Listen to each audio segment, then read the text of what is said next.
In some way, we all know what we should be doing. It is dangerous to scale an unprofitable building company. Really, what's got to change before anything else can change is the leader's mindset and attitude. There's a massive fear, I think everyone has, of failure. Important to remember that what does not grow dies. It's going to come down to growing your team, scaling all of your systems, but of course, scaling your financials. You've got to know what the end goal is, and that goal must obviously be achievable.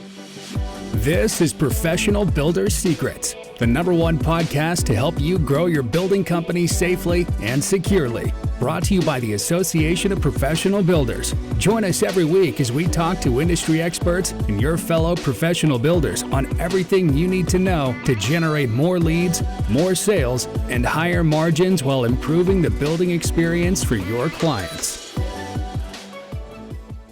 Hello, and welcome to the Professional Builders Secrets podcast, a podcast by the Association of Professional Builders for building company owners, general managers, VPs, and emerging leaders. Here we discuss all things running a professional building company, from sales processes, financials, operations, and marketing. It's time for another exciting episode from the Professional Builders Secrets podcast. Joining us today are Skye Stevens, co-founder for the Association of Professional Builders. Lovely to have you, Skye. Thank you, Bosco. How are you? I'm doing well. And we also have Russ Stevens, co-founder again for the Association of Professional Builders. Great to have you, Russ. Hey, Bosco. Great to see you again. And Andy, head coach for the Association of Professional Builders. Andy, thank you for joining us today as well. Good day, Bosco. Nice to be here as usual.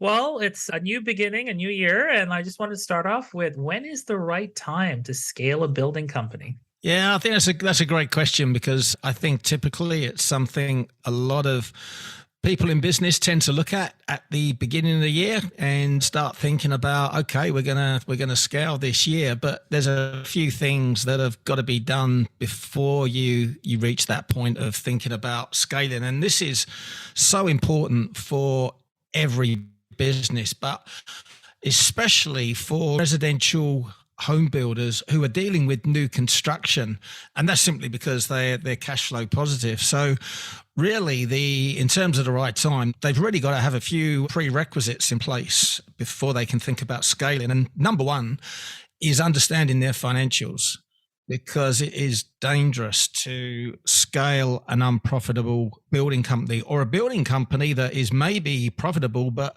will become unprofitable once it's scaled, because scaling is not linear.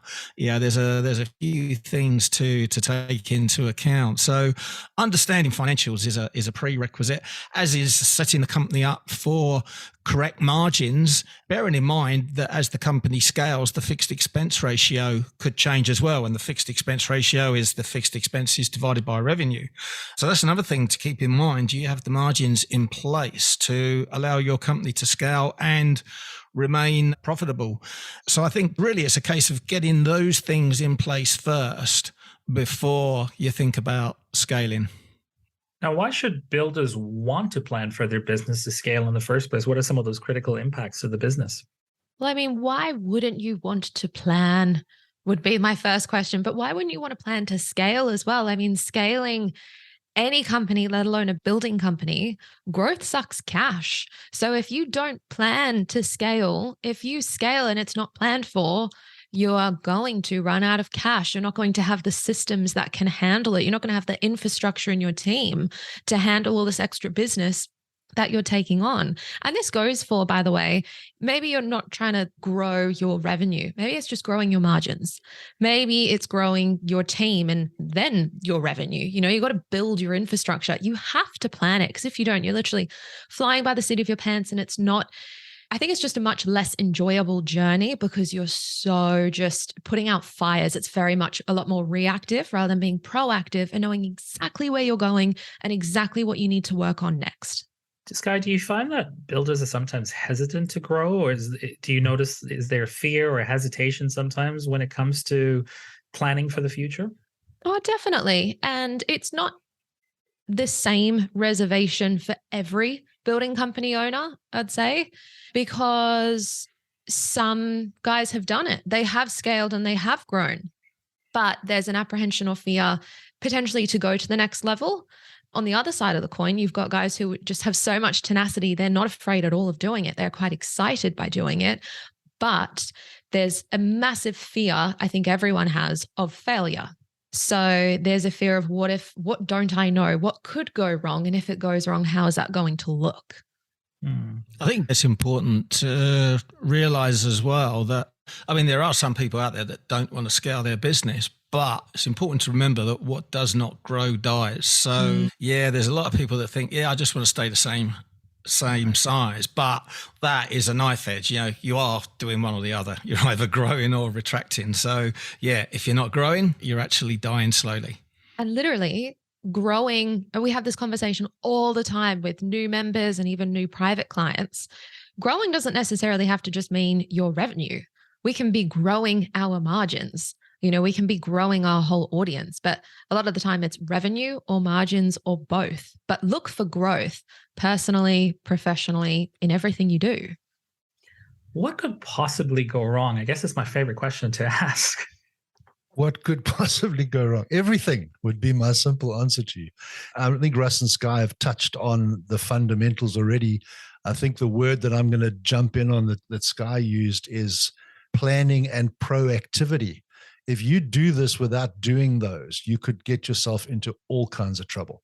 We have a very simple mantra here at the APB that you don't scale an unprofitable business.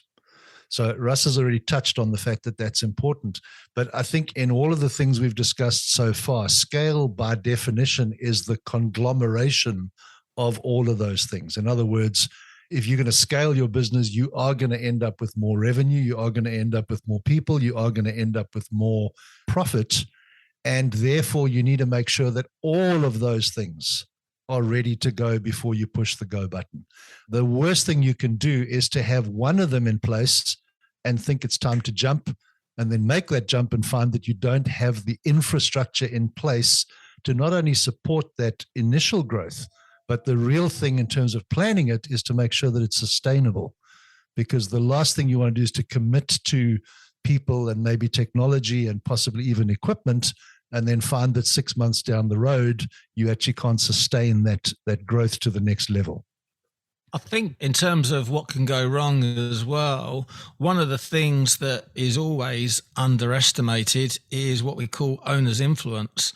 And that's simply a fact that no one is going to come in, anyone that you employ is going to come into your business and work as hard and as long as you do. So when you look at the tasks and the roles that you're doing within your own company and you're looking to delegate and bring people in to do those roles, that can easily get underestimated, and that changes the whole fixed expense ratio as well. So that's definitely something that can go wrong when scaling a building company. Now, we talk about profitability as a key requirement for scaling. In marketing, we love using the word personas or avatars. What type of builder persona should consider scaling a company outside of profitability? Well, I think, like mentioned earlier, all businesses really do need to grow, because if you're not growing, you're dying. But I guess in terms of scaling, it is possible to grow and outpace inflation and kind of stay about the same size. So if we're really talking about scaling properly, taking things to the next level, then I think the type of builder needs to have a hunger and a desire and the right mindset, because it isn't easy. There are challenges. You will be putting in a lot of extra work, just coping with those unforeseen challenges. It can involve working a lot longer hours to take your business to where it needs to be, dealing with those problems as well. There'll be reactive things coming up, bottlenecks appearing in different parts of the business as it scales. So you've really got to have that hunger and desire and be willing to do that, because, let's be honest, not everyone really wants that. And the right mindset as well is really important. And probably the thing that I'd add to that as well is that anything custom is very difficult to scale beyond a certain point. So when you talk about scaling a residential building company, high-end custom homes is quite difficult to scale beyond a certain level. And that's because of the decisions that need to be made, because these homes have never been built before. And it's similar with renovations as well. It's very difficult to scale beyond a certain point, and you can take that to other industries, websites. Very difficult to scale up a custom website company as compared to a company that kind of replicates websites from templates. So, we see this in a lot of different industries. Anything custom is quite hard to scale. So in terms of, the type of builder, there is the attributes of the person themselves, but they also need to think about their business model and can this scale to the level that I really want to grow, because you might have to reconsider your model. Now, what goes into scaling a company? What are some of those key ingredients or essentials that you need to consider? There's a lot, obviously, but I think if you were to boil it down to 3 key components or 3 main things you need to seriously think about and planning to scale, it's going to come down to growing your team, scaling all of your systems, but of course, scaling your financials and your finances as well. Because if you look at your team, well, if you scale your company, that means you're taking on more projects, potentially a different caliber of project as well, maybe higher value, bigger, larger, more complex, who knows? You have to be able to scale your team and still deliver such an exceptional service or make it better, but by adding more people to that. So you need to be able to replicate the types of people that are on your team. So your team members and caliber have to scale, as do your systems, because the more you do, you're going to have a very systemized company to churn out such a high quality output regularly. But then, of course, you've got to be able to scale your finances, because as your building company scales, you have a much bigger operation. Your reserves are going to have to increase because you've got a lot more people to support and, much higher monthly outgoings. So you got to look at those 3 key areas and proactively plan to increase and scale and work on those 3 key areas so that it doesn't fall over and it's not a spectacular failure. You know what I mean? You've got to be able to think ahead, and it really is problem solving. I think building company owners are some of the most creative people, because all you need to be able to do is look forward and look ahead and think, what could go wrong? How is this going to break? And can I fix it before it breaks? Can I break it now, right now? And if you can, fix it, make it better. If you want to be constantly trying to break your systems, break your own business, so that as you scale, and honestly, there's a lot more pressure that comes with scaling. You're supporting a lot more people in payroll. You've got more clients, more contractors, and more staff than ever. You've got to be able to have quite a robust company. And don't forget to scale your salary either, because you're running a bigger business. So your salary should reflect that.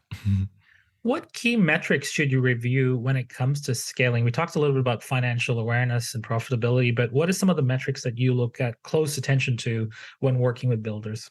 I mean, Russ has said it already. It's financials as a whole, but it's obviously profitability is if you're going to pick one that is critical, that's the one you've got to watch. And there's a couple of reasons for that.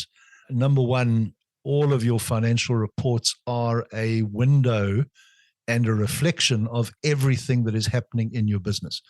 We deal with a lot of builders who have an aversion to numbers and an aversion to spreadsheets, et cetera, et cetera. But the truth is, when you understand what those numbers are telling you, you can literally look at any part of those numbers and see exactly what's happening in the business. If you do not have a big enough revenue figure, as an example, what that's really telling you is you're not building enough. And if you're not building enough to be able to invoice to that revenue level, is that because you're not selling enough? And literally, you've got this cascade of things that you can work through systematically, really just by looking at your numbers, that are going to tell you where the issues are. So when it comes to the key metrics around scaling, Sky has touched on the system side of things, and that's going to include your financial management systems. Accuracy is going to be critical in terms of knowing that those numbers that you're looking at are correct and up to date. And then secondly, really understanding what they're telling you before moving to the next step. Now, we talked about profits, people, and systems. Just to clarify, for people, are we looking at capacity? And for profits, are we looking at gross or net profit? My answer would be all of the above. Okay. because it's going to be highly unlikely that you can scale on any of the other two without the first one being in place. So you might be looking to add more people, but if the systems that those people are working to are not where they need to be, adding more people is simply going to push up your overheads, which is now going to reduce your profit. And depending on where in the organization those people are, it will reduce either your gross or your net profit. But at the end of the day, and I'm hoping that Russ will nod at least at this comment, we're always going to measure a building company when we talk about the company on its net profit. Obviously, to get to net profit, it's got to be producing the gross margins that will deliver those net margins. But our eventual measurement is going to be around net profit. Okay. What is the process? And take me through, I guess, the step-by-step guide here on scaling. Let's say we look at the numbers, they look healthy, and we can make a decision to effectively scale. We're looking at these three areas. Where do we start? Well, and you might disagree with this. You might say, no, that's back to front. But I would say, especially with residential building companies doing new homes, start with the goal. Always start with the goal. Get a clear idea of where it is you want to get to. And then the very next thing, you got to get a clear understanding of your financials, because you need to know where you are before you can plan on where you want to go. And when I say get a clear understanding of your financials, I'm not talking about those financials that your accountant gives you at the end of the year, because 95% of those are wrong anyway, because they don't include the correct calculation for work in progress. So you've got to get a very clear, accurate understanding of your financials. And the reason I say do that second is because if you do that first, you might want to give up and not even set a goal in the first place, because, it can be a very grounding and sobering experience when a building company understands their financials correctly for the very first time. In a lot of instances, there can be a lot of equity that disappears that they thought they had. And quite honestly, they're just not as profitable as they thought they were. But the thing they don't maybe always realize at this point is it's a lot easier to get a lot more profitable than they probably realize. But good to get that goal first, get that excitement going, and then we get the reality check. But when you got those two components in place, then it's time to plan. So we got kind of a 3-step process, and the plan, there can be a lot of complexity to it, because you've got to plan your resources. If you've got this growth plan over a 5-year period, what does that plan look like over a year? What resources are we going to need? Are they incorporated in the fixed expenses?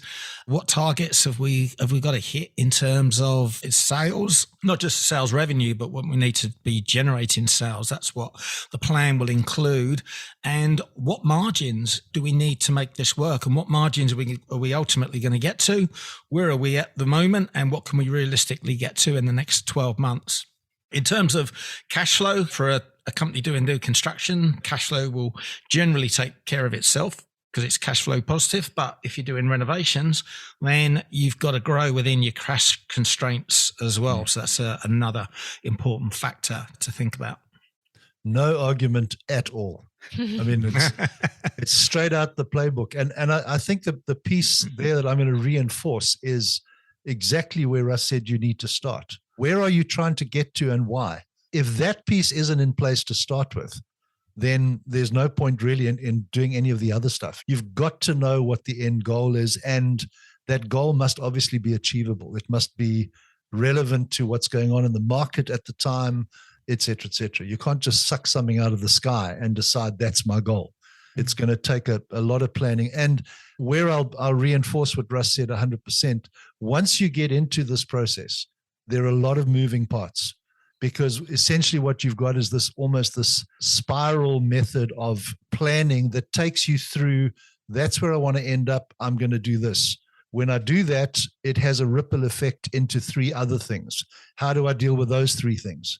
So it's literally making sure that all of those things are in place. The analogy, I know that you love them, Bosco, that I always give my clients is it's a little bit like when you learn to free climb. You've kind of got 2 hands and 2 feet, so you've got 4 points of contact. You always want 3 points solid before you move one. So you make sure that those other 3 things are locked down, and then you work on the next one to take you to the next step in that planning process. Andy, I suppose I should tell you now that I have a fear of heights, but we'll save that for a different analogy. So do I. But He knows how to get up there, though. That's for sure. All right, let's talk a little bit about either blind spots or best practices that aren't usually spoken about or considered when we're scaling a company. Well, helpfully enough, I think we have covered them. Like, I'd probably say there are two. So first and foremost, as Russ and Andy have just gone into detail of, it's creating a plan. You've got to know where you're going, what you're aiming for, and how you're going to get there. It's like, you know, that book, Michael Masterson's book, Ready, Fire, Aim. They're talking about like, you just got to get in, you just got to start and have that traction. Everyone listening to this episode right now, you're already doing, you've already started, you have your building company. So it is time to aim. And this is why sitting down and doing a formal, proper business plan is going to be so important. It's so important that our most successful members do what we call a business planning workshop when they first join us as a member. But our most successful ones redo it every single year. And it's doing a business plan for your building company, but it's with the accountability of an executive business coach. And this leads into what I would say is the second most important point that's probably not as often considered. And it's having some sort of accountability. Because in some way, Bosco, we all know what we should be doing. It's not really it's not necessarily like brand new information. We know we need to plan. We know we might have a goal. We know where we need to go. Okay, so that means we need to sell this many new building contracts. We've got to start marketing and advertising. That means I need to do this and update that. And we know some things that we need to do. Now, yes, working with someone else can maybe focus us, which is great. But whenever you get started on a plan, even forget business for a second. Think about if you have a goal with the gym. This is why people get personal trainers. It's not necessarily even like the most fit, like bodybuilders, they have trainers, they know how to train, but they get a trainer for the accountability, someone that checks in with them so that if they miss that check-in, it's, hey, what's going on? They need a little bit of a smack, get back in line, come on, focus. We've got a plan. We've got 11 weeks left to the finish line or whatever. And I think that's the most underrated thing when anyone puts together a business plan. You've got your plan in place, but who's there to really keep you accountable to it? Because as a business owner, as the owner of a building company, you've got a lot of other stresses coming into your life. This isn't the only thing you're doing. I'm sure you're a husband, you're a wife, you're a parent, you're a son or a daughter, you're a sibling. You have a lot of other pressures and responsibilities. So on this one part of your life, your building company, what if you could have someone hold you accountable and make sure, you actually live that plan, you run that plan and you achieve those goals? I think it's seriously underrated, but it's exactly why when we talk about it in what we've got as private mentoring, we just talk about it helps you achieve your goals faster. It's like a fast track because you have someone to check in with who's there supporting you, who wants you to achieve that goal, but questions you and keeps you accountable to, well, what did we do to achieve that? Have we done this yet? Why or why not? And I think can I just jump in? No problem. I just want, because me, I'm getting old, so I'll forget what I was about to say. What Sky mentioned there is critically important from two perspectives. Having somebody, number one, who has done it before, as in has worked with other building companies to help them achieve this, is huge. But the piece that we find in our private mentoring program that really makes the difference is not just knowing what we should do, but knowing the best sequence in which to do it to make sure that it gets us to that end goal quicker and safely and securely. That sequencing is critically important, particularly in this process. Took the words out of my mouth, Andy. Taking direction taking direction from people that have been there and done it before, as our team of executive coaches have, handpicked from over 1,000 applicants. We only brought on people that have been there and done it before. But I guess the other aspect that's been really powerful for our members is the members group, because as they are scaling their own businesses and hitting challenges, it's great getting advice from us and our coaching team. But getting advice from other builders is just such gold, isn't it? And we see it all the time in the group. These builders, they're coming up with a particular challenge on scaling, and any challenge really. And there's always another builder that have been there, done it, and solved the problem, and are now wearing the t-shirt. So that's absolute gold. Yep. It's literally the power of a mastermind, isn't it? It may not be just having a coach. It's not just knowing one other builder. It's having a collective group of other professionals that can share their stories and their experiences with you, and you can do the same. And we all raise up. We can all grow. That's the power. And this has to be the biggest group, doesn't it? 560 members online, all with the same mindset, all helping each other. That is such a massive, powerful group of builders. I think I'm part of this group because when I was doing my research for the podcast, I would see 560 builders in you, Bosco. And I do see a lot of questions, and I do see a lot of conversations, and I do see a lot of resources being shared in the comments. It's a very welcoming, opening, and supportive group. It's not one of those groups that are competitive, that don't want to share knowledge, which I have to say from an outsider's perspective is pretty inspiring to see. How can a builder ensure that they're maintaining a healthy, scalable transition once they start to scale? How do they stay accountable and ensure that maintenance is healthy? Well, I'll go back to what Sky said earlier, because she summed it up for you. It's a 4-letter word for a change, and that's plan. Literally, different 4-letter word was on my mind. Literally, if you know what you're doing, I mean, Russ spoke about a 5-year horizon, depending on, we work with our clients at different sort of horizons, but we never do less than 3 years as the long distance horizon.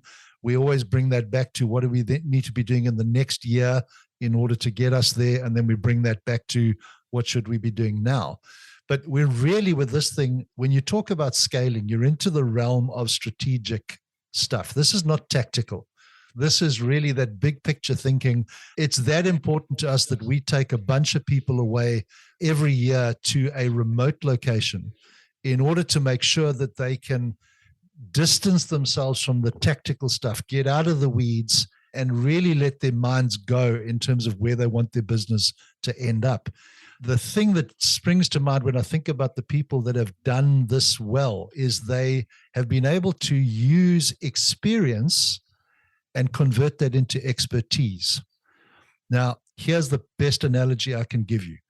I worked out the other day that I've been playing drums for 50 years. Have I ever earned a living out of it? No. Could I earn a living out of it? Probably not. At the height of my career, I would say I'm mediocre, which means experience in this context counts for nothing. Literally, I would be the skinniest, hungriest, bad drummer on the face of the earth if I went out there today and tried to live off it. I think they call them starving musicians. Well, there you go. Okay. But if you're able to work through the strategic planning and, most importantly, the strategic thinking process carefully and take the nuggets, take the things that have worked well and convert that into standard operating procedures for the future. Take the things that have really been bad, that have broken, as Sky spoke about earlier. Why did they break? What could we have done to avoid them breaking? What can we do in the future to make sure they don't happen again? It's the principle, if you like, is called insight. And it's essentially taking experience through insight to get you to expertise. So in terms of how can we ensure that the transition is healthy, make sure the strategic planning is in place based on really solid strategic thinking. And if you really want to do this without doing my normal plug for the APB, the truth is to do this on your own is going to be very, very difficult. You're going to need to be incredibly disciplined to work through a 5, 6, 7, maybe 8-year transition without any kind of external objectivity and accountability. I think to do this properly, you need a coach. I think that's a good point. It's long. Absolutely. Like this is not quick. To scale a building company, it's not necessarily quick. Well, actually, you can do it quick. You can do it very quick, but that does not mean it's safe. And that's the kicker, isn't it? And we've shared, Sky, you and Russ have shared the story about the marketing guru's live event you went to, where, he was crowing from the stage about how he grew a building company so quickly that they failed. Yeah. That picture is the ultimate example, I think, of how doing this the wrong way can have really, really ugly consequences if things aren't properly in place. Well, I mean, the perfect example, isn't it? All those building companies who signed double, triple, if not 4 times the amount of contracts they normally did in the last few years. Yeah, they can't build them. And you're right. Yeah, absolutely. That was really interesting, wasn't it? Because when we looked at the numbers from the State of the Residential Construction Industry report, we could clearly see that the smaller building companies didn't do that. 50% of them didn't sign any extra contracts because they were aware of the risk. Only about 50% did sign extra, but they only signed about 20% extra. But it was those big building companies with their big sales teams that signed 3 and 4 times the amount, and we can see the consequence of that. What's going on, and what's going on below the surface as well is pretty ugly.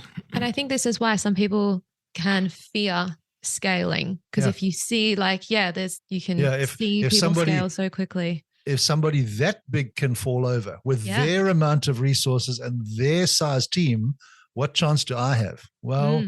Again, we're back to expertise versus experience. That's, in fact, the perfect example of it.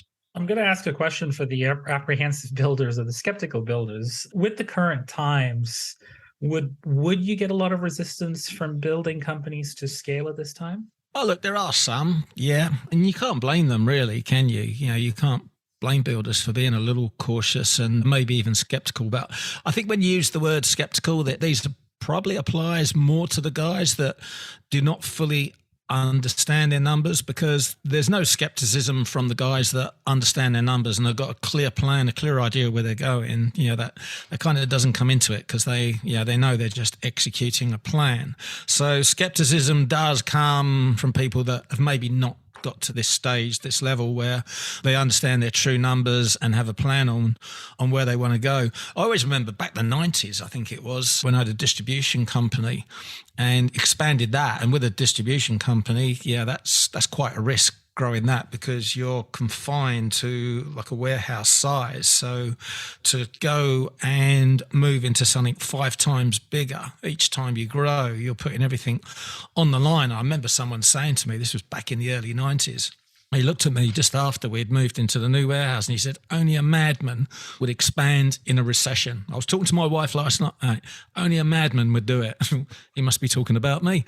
I would say it's generally better to expand in a downturn, especially for builders, because builders make more money in a downturn than a boom. I mean, booms are great for cash flow, as we know, but they're not very good for profitability. So, the thing to remember is that the best building companies always survive. It doesn't matter what's going on in the global economy, the best building companies always survive. It's the ones that don't deliver a great service, they're the ones that fall off the bottom.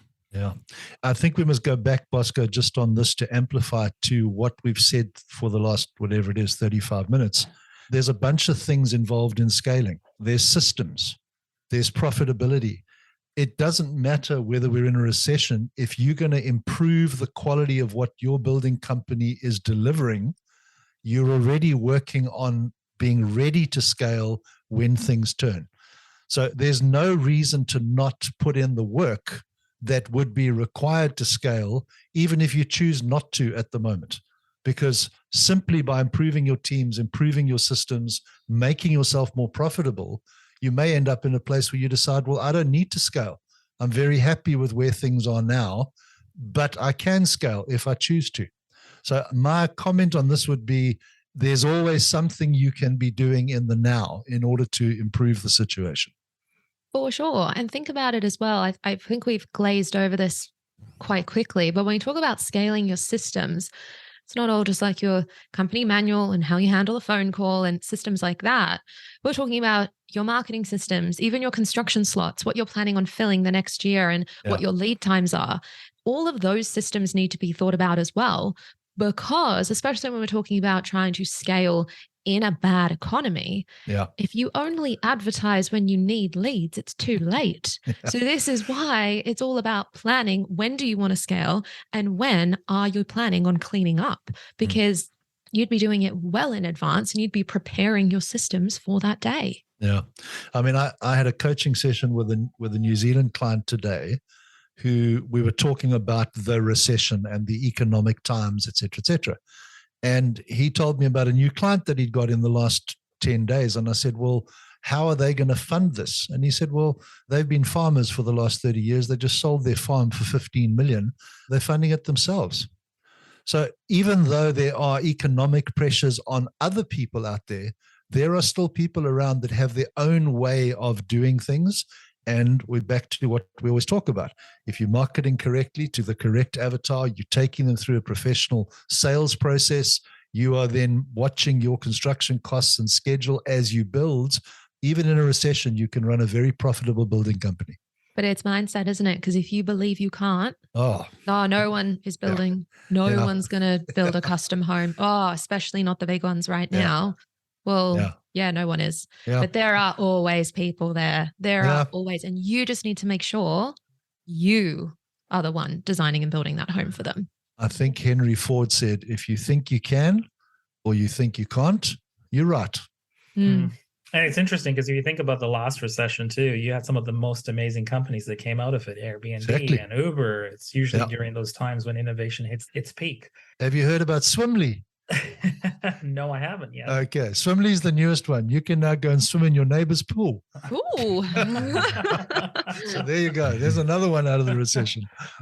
What I was going to say, if I can just jump in though as well, it's not to say that every building company that doesn't make it is a bad building company. Sure. That's really, really important, worth saying. What it does mean, though, is there were some gaps somewhere. So it doesn't mean they had a terrible service, they had a terrible product, or they're terrible people. A lot of the time, especially in this industry, when you separate the cowboys, when you separate the people who aren't doing it right, a lot of the time what it comes down to are the systems in the building company. That's what separates people. So if you can get in control of your own building company and maybe forget about scaling the systems to begin with, but having the right systems in place, the right financial systems in place, and your right team in place, start with your core foundation. Because often, it's not bad people, bad builders who end up failing. It's a lot of the time a lack of knowledge that leads to that result. Is it safe to assume that scalability has more than one outlook, one approach, one outcome? It definitely has more than one outcome. Yeah. Bosco, I've got to just say to you, because it's part of our core values, don't ever assume, Bosco. Ask more questions. Sorry, it was an Sky. assumptive question, wasn't it? Okay, so you have multiple outlooks at the APB. What are some of the most common ones that you can encounter? Is it first to growth as far as people are concerned? Looking at the three pillars: systems, people, and revenue. Where do you see typically the common DNA for scalability? Bosco, remember what Andy said at the top of the episode. Never, ever scale an unprofitable building company. So don't even look to scale until you got your house in order. So numbers first. Let's get, what is it? The right people on the bus. How many analogies can I bring into this? Have the right people on the bus. You got to know your numbers. And that's when you can look to scale. And then it all starts with exactly what Russ said. What's your goal? Because that influences so much. It could be a massive, big, hairy, audacious goal, but your big, hairy, audacious goal could be completely different to your competitor's big, hairy, audacious goal. Everyone's got different goals. Yeah. And so the plan at which you create to achieve that, it's going to look different for everybody. So there's no real blanket way to scale a building company or exactly the steps that you should do in exactly the right order. But the original question, Bosco, is the outlook's different? Totally. Because you've got personal growth, you've got professional growth, you've got numeric goals. You can have other goals that don't necessarily, they're not like a net profit goal. You know what I mean? They're not like a financially realized goal. So they can have so many different characteristics, but then you just put it into your business plan. And what does this mean? What do you need to do? And how are you going to get there? But absolutely, you should always be targeting not just business growth, but professional growth as well. Because at the end of the day, as the leader of the building company, you will have to change to be the leader of a company of that size or whatever you're targeting. You have to grow, you have to change. And so does your team as well. So we've talked about the Facebook group, we've talked about events, we've talked about potentially planning. What are some of the resources and tools at the APB specifically that we could potentially share to our listeners out there on helping them scale? I think, Bosco, this one is going to depend on how serious people are about doing this, because we obviously have a plethora of free resources that are all designed to help builders run their building businesses more efficiently. And if you cut through everything we've spoken about today, essentially we can say you can't scale a business until it is profitable. It's not going to get profitable unless it's efficient. How does it get efficient? It gets efficient by having the right systems in place, and to stay with Sky's wonderful analogy, the right people in the right seats on the bus. That was better. Okay, there we go. But the reality of this thing is virtually everything that we offer in the membership portal and in the private and the elite mentoring groups is focused on exactly this. It's in transforming your building business into being the most efficient business possible.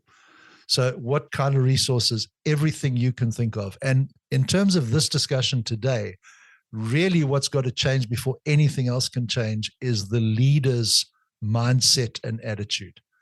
So we have got a full catalog of leadership training. We've got a full catalog of strategic planning things.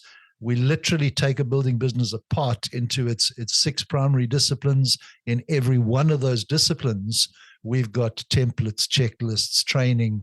I mean, if somebody is serious about scaling, here it comes, Sky. Join the APB. It's not even an option. And there's the annual retreat as well, which if you are serious about scaling, the annual retreat is probably the best thing that you can possibly do for your building company, because this is 2 days intensive working with some of the top coaches in the industry and really, like Andy says, pulling the business apart and understanding exactly how to put the blocks in that will scale it on solid foundations and really kick those goals so that when you do decide to exit, you're maximizing your asset there. Probably the other thing actually to come to mind is APB rewards, which is a very important component for scaling because it's putting you in touch with the best possible partners in the industry for all these different components that you need.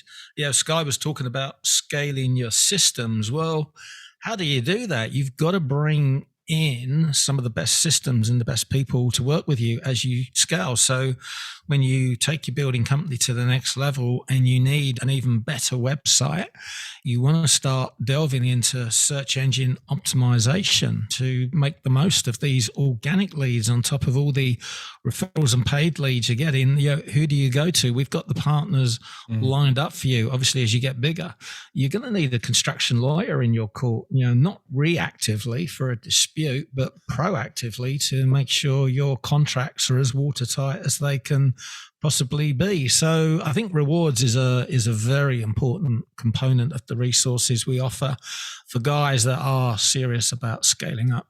And then I'll add one, accountability. So working with an executive coach one-on-one privately, just get someone, like you say, Russ, in your corner, but able to look at the numbers with you, bounce ideas off of, ask questions, put you in touch with other people. Major. I guess I'll end with drive the bus, don't crash the bus. And as Russ pointed out, you need to know where the bus is going. That's your goal. Make sure you know the end destination. Well, I want to thank you all for the energy, the time, the wisdom. There's a lot here to really help the builders achieve their goals in the new year. And once again, thank you so much for your time and look forward to having you back on again. Thanks, Bosco. Incredible. Thanks, Bosco. Thanks so much, Bosco. And to all the builders out there, it's a lot easier than you think to scale a building company. Cheers. Thank you for listening. Remember to subscribe to Professional Builder Secrets on your favorite podcast platform and leave a review. To learn more about how the systems at the Association of Professional Builders can help you grow your building company, visit associationofprofessionalbuilders.com. See you next time.